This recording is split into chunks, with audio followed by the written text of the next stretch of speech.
Merci. I speak French, official language in Chad, French and Arabic. Salam alaikum, bonjour, tout le monde. Je suis honoré de me présenter aujourd'hui devant vous pour parler d'un sujet passionnant, la diplomatie culturelle, un lieu de résilience, de paix et de stabilité socio-économique au Tchad post-transition. Comme vous avez les documents qui sont traduits, donc je vais aller un peu très rapidement. Dans un monde de plus en plus connecté où les frontières géographiques et culturelles s'instompent, la diplomatie culturelle apparaît comme un outil essentiel pour renforcer les relations entre les communautés, les États et les peuples. La culture, dans toutes ses formes, qu'elles soient diplomatiques ou autres, et dans toutes ces expressions aussi est un vecteur puissant de dialogue, de compréhension et de coopération. Elle nous permet sans doute de partager nos valeurs, nos traditions et nos expériences et de mieux comprendre celles des autres. La diplomatie culturelle est devenue ici un élément clé de politique étrangère de nombreux pays, permettant ainsi de promouvoir l'image des nations, de renforcer ses relations avec d'autres pays et de contribuer à la résolution des conflits. Aujourd'hui, l'Institut m'offre l'occasion d'explorer les caps du Tchad. Les lieux de résilience, de paix, de stabilité. Je suis convaincu que cette conférence sera l'occasion d'un échange enrichissant et stimulant. Je me permettrai de vous faire un bref aperçu de mon pays avant de définir en second temps les concepts de diplomatie et nous finirons par les enjeux et les défis ainsi que les opportunités de diplomatie culturelle. Bref aperçu du Tchad.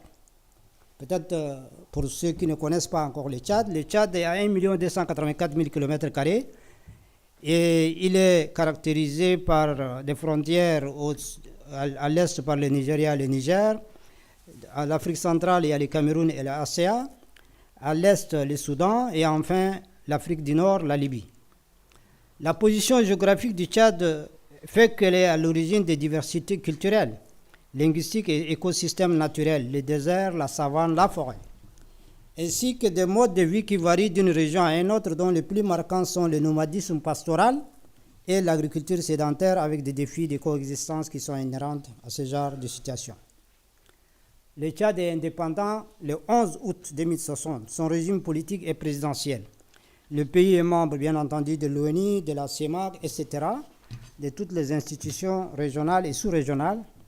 On a une population de 19 millions d'habitants. C'est un carrefour de cultures arabo-africaines. Les langues officielles, j'avais déjà dit, c'est le français et l'arabe, mais une centaine de langues locales sont également parlées. La religion principale est l'islam et le christianisme, mais il y a aussi des animistes au Tchad. Sur le plan politique, le Tchad a amorcé un tournant décisif avec le dialogue national inclusif tenu le 20 et le 8 octobre 2022. Vous vous rappelez, suite au décès tragique du père, du président Idriss Déby, qui a réuni plus de 1400 participants. Après le décès, donc, il y a eu une conférence qui s'est tenue, au cours de laquelle ils ont jeté les bases d'une transition démocratique. L'économie tchadienne repose principalement sur l'élevage. Il faut dire que l'agriculture aussi joue un rôle important. On a 39 millions d'hectares de terres arables et nous avons un des grands pays qui a le plus grand nombre de têtes de bétail en Afrique, 120 millions de têtes, y compris les différentes têtes, ovins, caprins et camalins aussi. Le pays dispose de ressources minières aussi importantes, l'or, le pétrole. Il dispose également de nombreux sites touristiques tels que le lac Onyanga qui sont inscrits au patrimoine mondial de l'UNESCO, sans parler du parc Zakuma, qui sont des parcs qui est très important au sein du pays, pour les touristes. Le Tchad est un pays qui emploie dès les premières années de l'indépendance à des vicissitudes de toute nature et le pays a su surmonter les obstacles qui se sont dressés sur son chemin de l'unité et grâce à une culture de dialogue. La résolution du conflit, la paix et le vivre ensemble a été le fondement de notre politique. Cette assertion se vérifie aisément à travers l'histoire politique du Tchad. la culture et le brassage a été le nœud pour pouvoir régler les problèmes politiques. Il faut noter qu'en 1979 déjà, il y a eu des négociations politiques à Kano au Nigeria, sous l'égide de l'OEA, pour mettre en place ce qu'on appelait en son temps le gouvernement d'union nationale de transition. C'est dernièrement, en 2022, les accords de Doha, qui a regroupé toutes les oppositions armées à l'extérieur et ceux qui sont à l'intérieur, pour mettre en place la transition qui a débuté à l'élection présidentielle d'ici mai 2024, au cours de laquelle le président Mohamed Idriss Déby a été élu président. Pour revenir au thème qui nous intéresse, les différents gouvernements qui se sont succédés jusqu'à nos jours ont accordé une place de choix à la culture et à l'art en créant des ministères de culture à part entière. À l'heure de la décentralisation administrative, il est institué une délégation aussi du ministère de la Culture dans toutes les 23 provinces. Dans le souci de valoriser toutes les cultures tchadiennes, le gouvernement a institué un festival d'art de culture dénommé Dari. Dari, ça veut dire mon pays, qui se déroule chaque année de décembre jusqu'à janvier. Ce festival est à sa 6e édition cette année et rassemble différentes communautés tchadiennes autour de leur riche patrimoine culturel, leurs traditions et leurs valeurs communes. Il y a effectivement beaucoup des étrangers aussi viennent à cette occasion pour pouvoir fêter avec les Tchadiens. Cet événement est un véritable lieu de rencontre pour célébrer la diversité culturelle du Tchad et met en lumière toutes les facettes de la culture tchadienne durant plusieurs jours et de différents représentants de chaque province se retrouvent pour partager et valoriser leur culture. Donc, toutes les provinces qui arrivent, ils présentent leur culture, leur artisanat, leur mode de vie, jusqu'à l'art culinaire, ainsi que les danses et les musiques traditionnelles. Cette occasion constitue seulement un lieu de brassage entre les cultures et également un levier de l'économie tchadienne. La création d'emplois temporaires pour l'inventaire des objets d'art, les dépenses des visiteurs locaux, le renforcement de vivre ensemble, la promotion du tourisme, la valorisation de l'artisanat tchadien, autant de bienfaits que ça crée cela.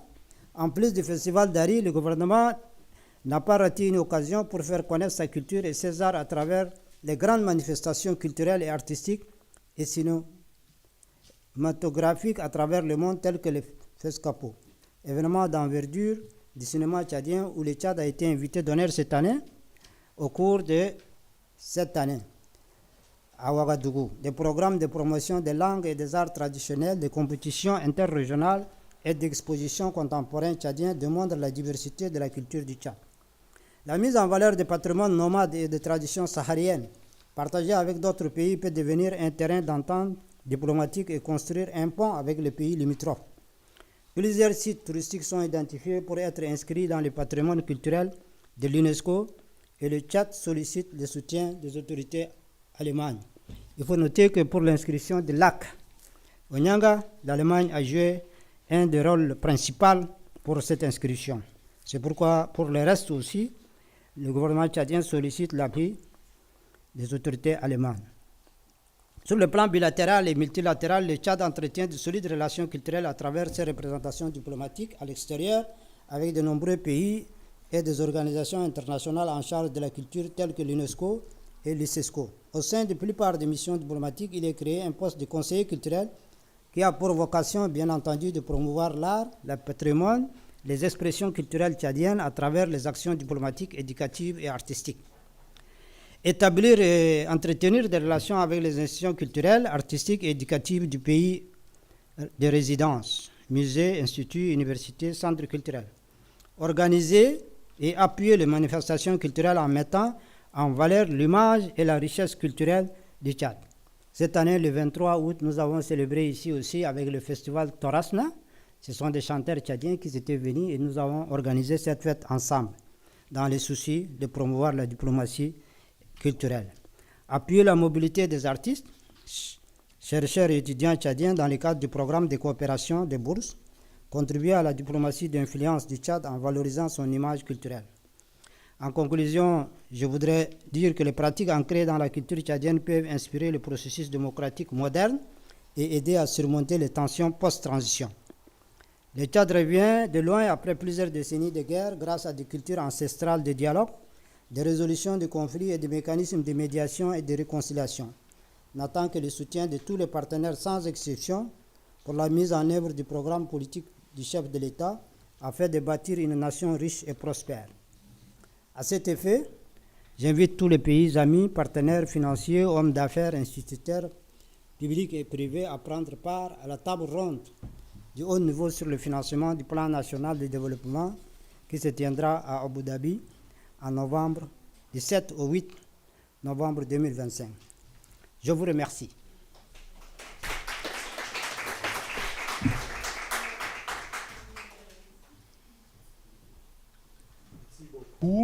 Monsieur l'ambassadeur, excusez-moi, je ne parle pas français, but we have someone from our brain pool who will step in.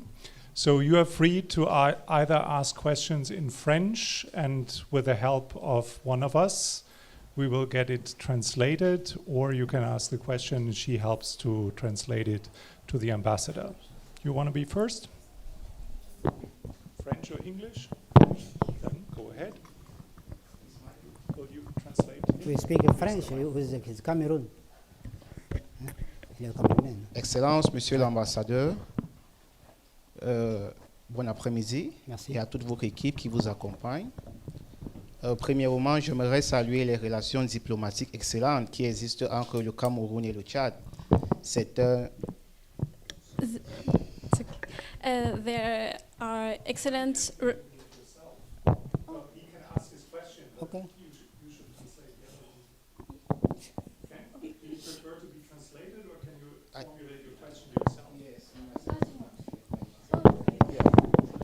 Et comme je disais, premièrement, je salue les relations diplomatiques excellentes qui existent entre le Cameroun et le Tchad. Le Tchad est un partenaire fiable et nous avons de très bonnes relations avec notre pays voisin. Excellence, Monsieur l'ambassadeur, j'ai une doléance pour le Tchad. Nous sommes conscients, ou du moins, les rapports militaires que j'ai déjà lus stipulent que les bases militaires françaises qui sont en Afrique sont ceux qui ravitaillent le terrorisme Boko Haram avec l'armement. Aujourd'hui, nous constatons que le terrorisme djihadiste Boko Haram utilise les drones, qui est certainement, d'après les rapports militaires de ces pays africains, comme le Burkina Faso d'ailleurs, qui l'a dit à maintes reprises, c'est la France et les ONG qui alimentent Boko Haram avec l'armement. Donc je voudrais faire ma doléance ici, que le Tchad, qui encore abrite une base militaire française, de s'en débarrasser comme les autres pays africains, comme le Burkina Faso, le Niger et également le Mali, parce que ça pourra causer la déstabilisation de l'Afrique centrale tout entière. Le Cameroun étant un pays de l'Afrique centrale, ça pourra également nous causer plusieurs problèmes sociaux. Merci. Okay, Your Excellency, Mr. Ambassador, I have a doléance. Please, we are all aware that from the military report of many African countries who suffer the